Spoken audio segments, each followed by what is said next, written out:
हाय,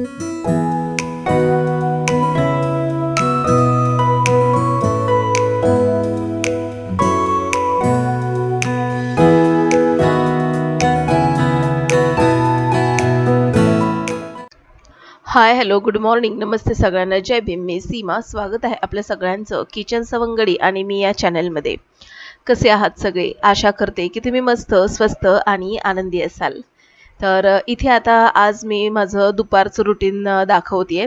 तर आत्ता वाजत आलेले आहेत साधारणपणे 12 वाजत आलेले आहेत आणि माझी सकाळची जी बेसिक कामं आहेत ती सगळी झालेली आहेत. आता बेसिक कामं म्हणाल तर भाजी चपाती, त्याच्यानंतर झाडलोट झालेली आहे, लादी वगैरे पुसून झालेली आहे आणि कपडे वगैरे म्हणजे बऱ्यापैकी सगळीच कामं 12च्या आतमध्ये माझी होऊन जातात. जास्त काही वेळ लागत नाही. कारण की सकाळचा ना साधारणपणे 9:30 ते पावणे 10 पर्यंत आर्या येते क्लासला आणि त्याच्या आधी माझा असा कल असतो की तो सगळं कामं ती यायच्या आधी उरकण्याचा आणि जी काही शिल्लक राहील स्वयंपाक करण्याची कामं तर आर्या निघून गेल्यानंतर मग मी भात आमटी असं काही करत असते. पण 9:30च्या आधी माझी भाजी चपाती तयार असते कारण की निलयला देखील शाळेत जायचं असतं आणि 11:30 पर्यंत त्याचा डब्बा तयार असायलाच हवा. त्याच्यामुळे मी सकाळी काय करते, माझी झाडलोट आणि लादी वगैरे पुसून झाली की लागलीच मी स्वयंपाकाला लागते. आणि तुम्हाला माहितीच आहे की आमच्या घरामध्ये शक्यतो नाश्त्याला उपमा, पोहे असं क्वचितच बनतं. सकाळचा नाश्ता हा भाजी चपातीचाच असतो. त्याच्यामुळे ना माझी एका कामामध्ये 2 कामं होऊन जातात. म्हणजे तो नाश्ता पण होऊन जातो आणि दुपारच्या जेवणाची बरीचशी तयारी सकाळच्या वेळेसच होऊन जाते. तर इथे मी माझ्या मिस्टरांना नाश्ता दिला म्हणजे 12 वाजता ते नाश्ता करतात. तुम्ही म्हणाल 12 वाजता जेवणाचा वेळ आहे तर तसं का? तर आम्ही सगळेजण लवकर नाश्ता करतो. पण माझे मिस्टर आहे ना साधारणपणे 12च्या आसपासच नाश्ता करतात. कारण की ना त्यांचं रुटीन ठरलेलं आहे. तर ते सकाळी ना म्हणजे साधारणपणे 8:30ला ग्राउंडला जातात. रनिंग, त्याच्यानंतर खेळणं वगैरे त्यांचं सगळं होतं तिथे. तिथून आल्यानंतर पुन्हा त्यांचे फोन कॉल्स वगैरे असतात आणि त्याच्यानंतर अंघोळ वगैरे होऊन साधारणपणे मेडिटेशन वगैरे, योगा वगैरे करून त्यांना जवळपास 11:30 पावणे 12 होतात आणि त्याच्यानंतर मग ते नाश्ता करायला बसतात. तर असं आहे यांचं रुटीन. आणि हो, 8:30ले जर ते ग्राउंडवर गेले असतील ना, तर घरी साधारणपणे 11:30 सॉरी 10:30 ते पावणे 11 पर्यंत ते घरी येतात आणि त्याच्यानंतर हे सगळं त्यांचं रुटीन असतं. त्याच्यामुळे ना त्यांचा नाश्ता शक्यतो उशिराच असतो. आता यांचा नाश्ता इतका उशिरा म्हटल्यानंतर जेवण देखील उशिराच असणार आहे. तर ते जेवतात किती वाजता? साधारणपणे 2:30 ते पावणे 3च्या आसपास ते जेवतात. पण आमचं सगळ्यांचं जेवण तिघांचं लवकरच होऊन जातं. मुलं शाळेत, कॉलेजला असले ना, की त्यांचं त्यांच्या रुटीनला असतं.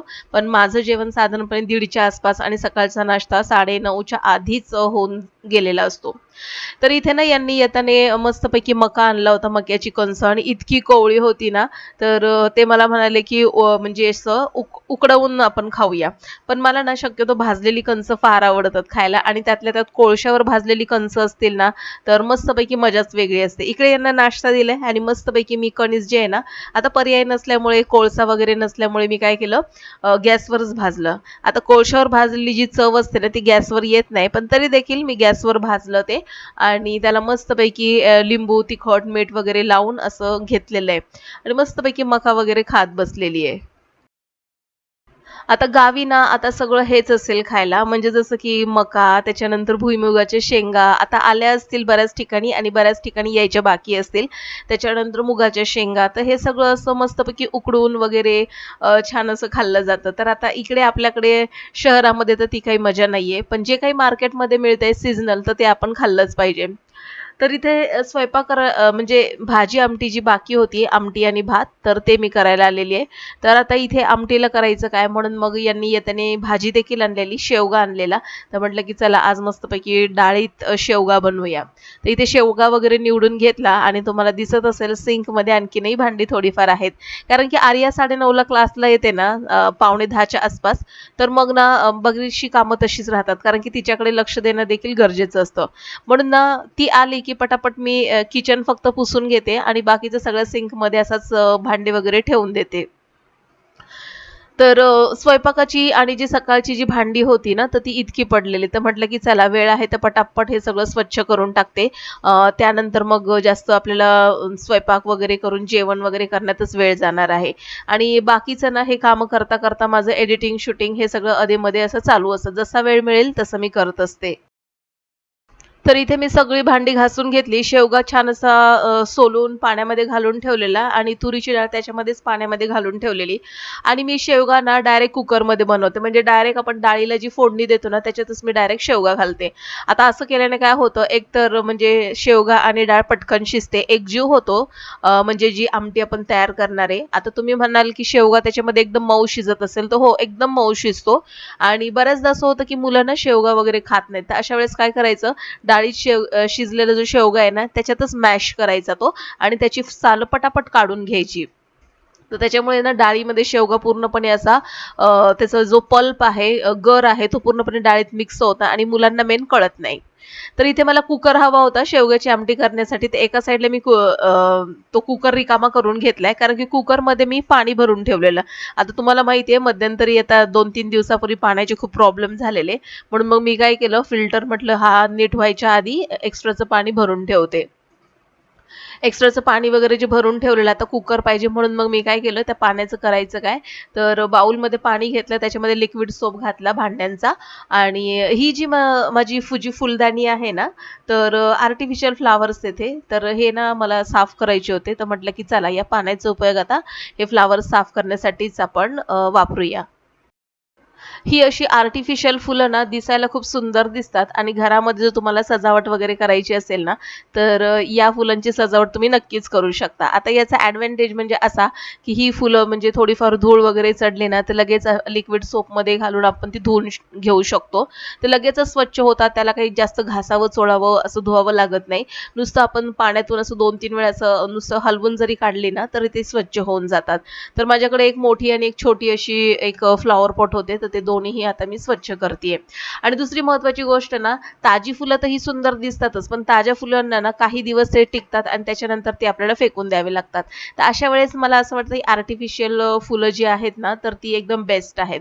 आणि हे बघा, हे जे काचेची जी फुलदाणी आहे ना, फ्लॉवर पॉट ज्याला म्हणतो आपण. तर हा फ्लॉवर पॉट मला वाटतं HDFC कडनं आम्हाला मिळाला होता दिवाळीला गिफ्ट म्हणून. तर मग तो फ्लॉवर पॉट ना बऱ्याच दिवसापासून असं घरातच पडला होता. तर मग त्याला ना मी काढलं होतं वापरण्यासाठी. तर म्हटलं अशाच वस्तू पडून राहण्यापेक्षा वापरलेल्या केव्हाही चांगल्या. घर देखील आपलं छान असं सजवलेलं दिसतं आणि वस्तू देखील वापरल्या जातात. तर आता ह्या ज्या फुलदाण्या होत्या ना, म्हणजे फुलं, तर ती व्यवस्थित लिक्विड सोपमध्ये बुडवून थोडंसं असं 2 ते 3 मिनिटं ती धुतली आणि आता स्वच्छ पाण्यामध्ये ही धुवून घेते. तर आता आधी कलर कसा होता त्या फुलदाणीचा आणि नंतर कसा होता तो देखील मी तुम्हाला दाखवते. तर हे बघा धुतल्यानंतर फुलं किती फ्रेश टवटवीत दिसतायत आणि हे बाजूला बघा अगोदर कशी अशी धुळीसारखी फुलं दिसत होती. तर झटपट स्वच्छ करायचं असताना लिक्विड सोप किंवा आपलं थोडंसं सर्फ पावडर जरी घातली ना, मस्त फुलं स्वच्छ होतात. तर आता हे धुत असताना 1-2 फुलं निखळली होती, तर ती लावून घेतली. आणि आता हा मस्तपैकी फ्लॉवर पॉट लावून घेते आणि मस्तपैकी आता हे सजवून घेते. जसं की आपल्या घरामध्ये बऱ्याचशा अशा गोष्टी असतात. आपण करायचं ठरवतो, की इकडचा हा कॉर्नर पीस सजवायचा आहे, तिकडचा हा कॉर्नर पीस सजवायचा आहे. पण कधी-कधी ना आपल्याला म्हणजे विचारातच आपण राहतो, प्लॅनिंगच करत राहतो, पण ते आपल्याला जमत नाही. तर म्हटलं, की चला आता हे थोडंफार आहे, तर हे स्वच्छ करून आपण थोडंफार का होईना घराला सजावटीचं रूप देऊया.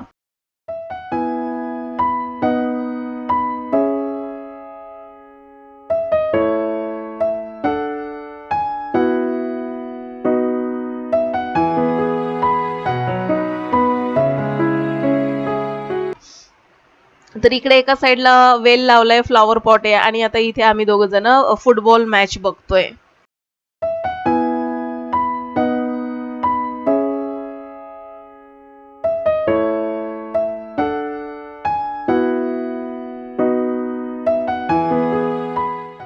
तर इथे ना फिफा वर्ल्ड कपची जी हायलाइट आहे ना, तर ते आम्ही दोघं जण बघत होतो आणि माझ्या मिस्टरांना स्पोर्ट्सची फार आवड आहे आणि मुलांना देखील म्हणजे माझ्या मोठ्या मुलाला देखील. तर इथे तुम्ही बघितलं असेल टीव्हीच्या खाली ज्या 2 ट्रॉफ्या होत्या, तर ती जी ट्रॉफी आहे ती क्रिकेटमध्ये मिळालेली आहेत माझ्या मिस्टरांना. तर ती देखील म्हटलं की इथे-तिथे कोपऱ्यात ठेवण्यापेक्षा इथे मी साईडला ठेवून दिली होती. तर किचनमध्ये आले आणि म्हटलं आता चला शेवग्याची आमटी करून घेते. पटकन डाळीला फोडणी दिली आणि लागलीच त्याच्यामध्ये शेवगा घालून टाकला आणि लगेचच कुकर लावून झटपट 5 मिनिटामध्ये 5 ते 7 मिनिटामध्ये शेवग्याची आमटी तयार होईल. तर मला ना किचनमध्ये सगळ्यात माझा बेस्ट फ्रेंड म्हणजे कुकर आहे. झटपट माझं काम करतो तो. अगदी 5 ते 7 मिनिटामध्ये कोणतीही भाजी असू दे किंवा कोणती आमटी असू दे, झटपटरित्या पटकन तयार होते ही. तर आज मी फक्त माझं दुपारचं रुटीन दाखवलेलं आहे. दुपारच्या रुटीनमध्ये माझी कामं किती म्हणजे शिल्लक राहिलेली असतात आणि ती कशा पद्धतीने झटपटरित्या मी करते. तर अशा पद्धतीने माझं दुपारचं रुटीन तुमच्याशी शेअर केलेलं आहे. तर इथे एक मक्याचं कणीस राहिलं होतं, तर मी तर सकाळी भाजून खाल्लेलं, पण यांना खायचं होतं उकडलेलं कणीस. तर म्हटलं की चला मस्तपैकी या मक्याच्या कणसामध्ये मीठ घातले, पाणी घातले आणि रात्रीचा थोडासा जो भात होता तर तो लगेचच याला कुकरला लावून टाकते. म्हणजे मला आता भात करायची गरज नाही. रात्रीच्या भाताला फक्त 1-2 शिट्ट्या जरी दिल्या ना, मस्त ताजा असा भात तयार होतो. तर असं होतं आजचं माझं दुपारचं रुटीन. आजचा व्लॉग आवडल्यास नक्कीच लाईक, शेअर अँड सबस्क्राईब करा. चला तर मग भेटू पुन्हा. तोपर्यंत बाय.